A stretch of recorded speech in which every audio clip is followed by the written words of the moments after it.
Good afternoon, early evening, March 20th, 2023 spring started Monday. Where we started with last time was the beginning of chapter 2 of Maugin's book, Nonlinear Electromechanical Effects and Applications, and we got a few pages into it where we started talking about the linear equations of the wave equation with respect to this configuration space that he so established, and the tensor conventions and the products of the transformations of tensors that we discussed so far as from chapter 1, and the various strain and stress tensors that are involved in terms of the different forces involved, which include the electric fields forces and the magnetic fields forces, and the fact that they're complementary forces,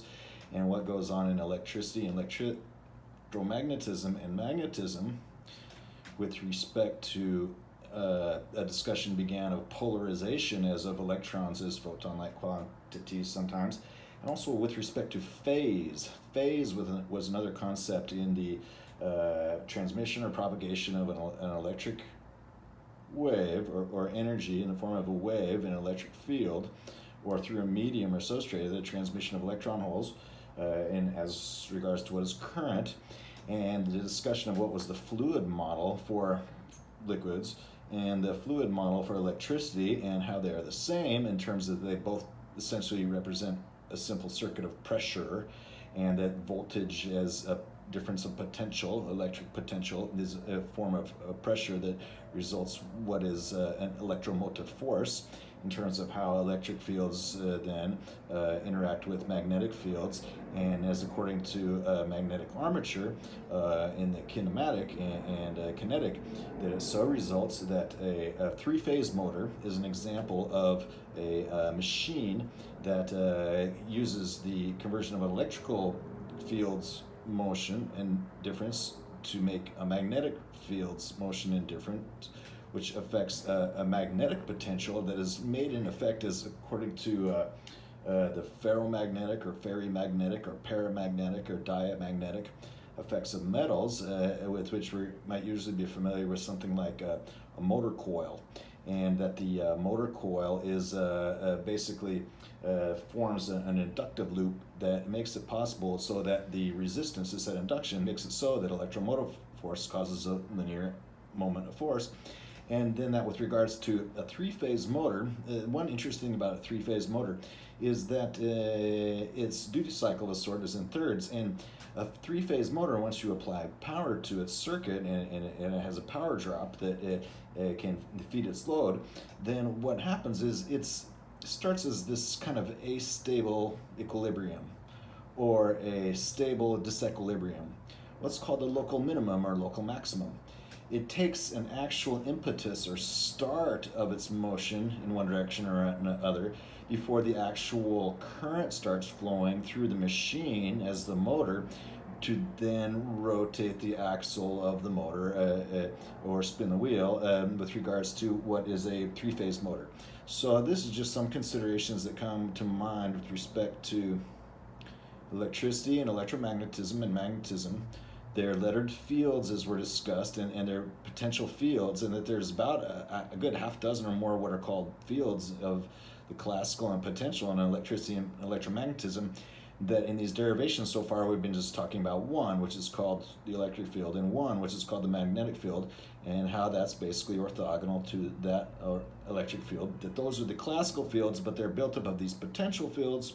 that with regards to Maxwell equations much simplified what are the lettered fields of electromagnetism, and that in their mechanism may well have more of what's called the definition as by the potential fields than as by the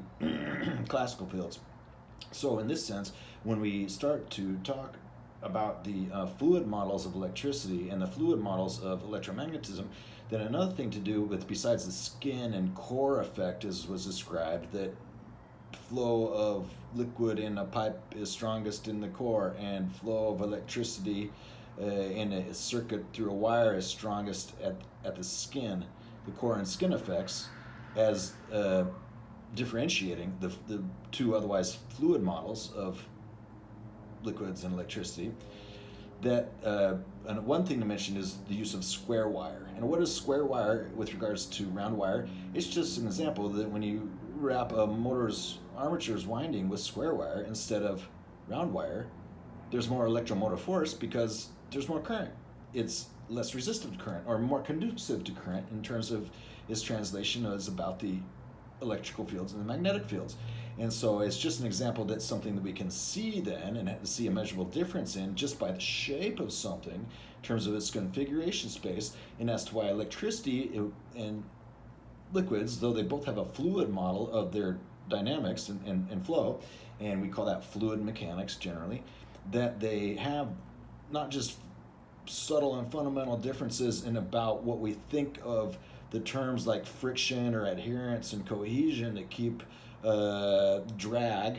along the sides of the pipe. Why in the electrical circuits that's more free, that there's less potential as in terms of the current density and these notions, that then such notions as the vortex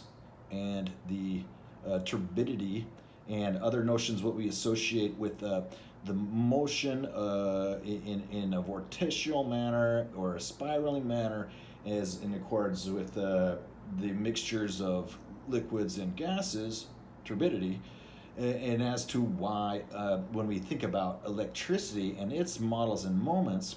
you might almost think of it as in some kind of constant motion or infinite motion, or that the extent of the potential, and as regards to one that metals one solid block of conductor and one atom almost. And as to why atoms in their configuration generally reflect according to molarity, that a mole is a collection of atoms, each distinct and each unique. Yet in these configurations, or as to why metal is a conductor, or why semiconductors work to make gates or electrical circuits, there are ways to consider it besides the usual notions of the test charge and what's called linear weight functions, and as to why a given electron hole will move along in its direction according to the quantum mechanics, that these structures together in a higher order have what's called molecular physics besides atomic physics, that then what result in electromagnetics and quantum electrodynamics, its fundamental equations as of atomic physics and as of the particles, that the molecules also have above wave theory resonances. So that's just to get into the discussion of electrical and electromagnetical and magnetic with its varied fields with regards to the physical properties of materials and the wave-like and fluid-like, but not exactly their models. That sort of results we can begin to develop an intuition as to regards how these things work that we can see. So going on to section B here, we just left off with a discussion of the director cosines and the linear anisotropic elastic body. We didn't quite read out the rest of section A, but we did run through that after the eigenmodes were added together, and that we have amplitudes and these systems of linear equations as so described by matrices, as so representing tensors, as so have these product transformations, that it's possible then to read out the rest as where the abscissa, or where the coordinate is dropped. And yesterday I did take a moment to study a bit the determinant in the abscissa, and it's key about the determinant that's not just the product of diagonal, but it's the product of the diagonals, their sum, minus the product of the anti-diagonals, their sums. That, and whereas, though that is trivially for an empty matrix, the same thing, that substituting this in equation 2.5, we reached that rho sub r was defined, and that's where rho is the contribution after the Piola-Kirchhoff stress tensor to that this vectorial equation, three components can be projected on the basis, and this projection is the same notion as the abscissa. It's basically is where the coordinate drops on the line after such transformations and coordinate substitutions are performed. This vectorial equation, three components, can be projected on the basis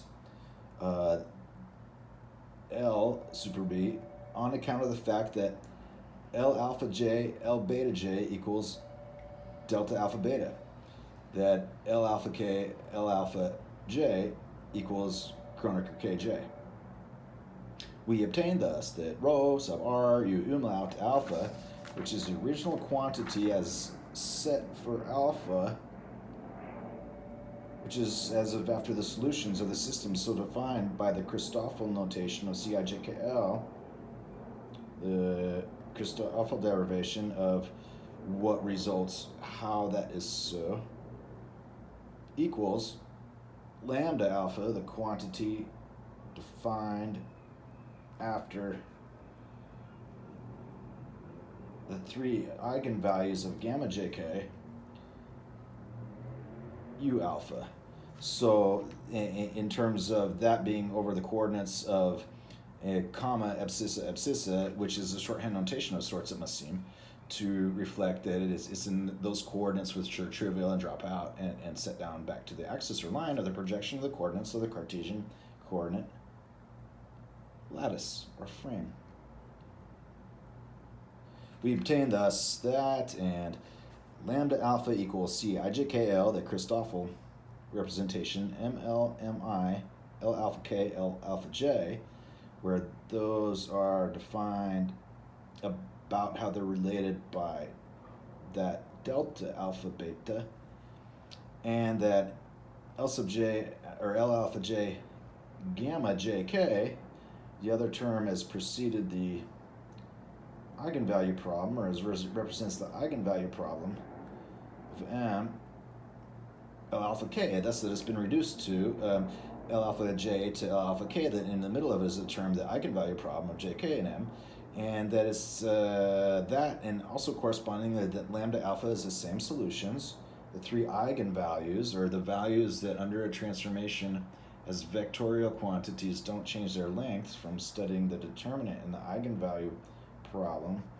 that it so results that he's defined a frame for these solutions in terms of the initial conditions what so applied, that he's able to describe what a wave is with this linear that has those as its things.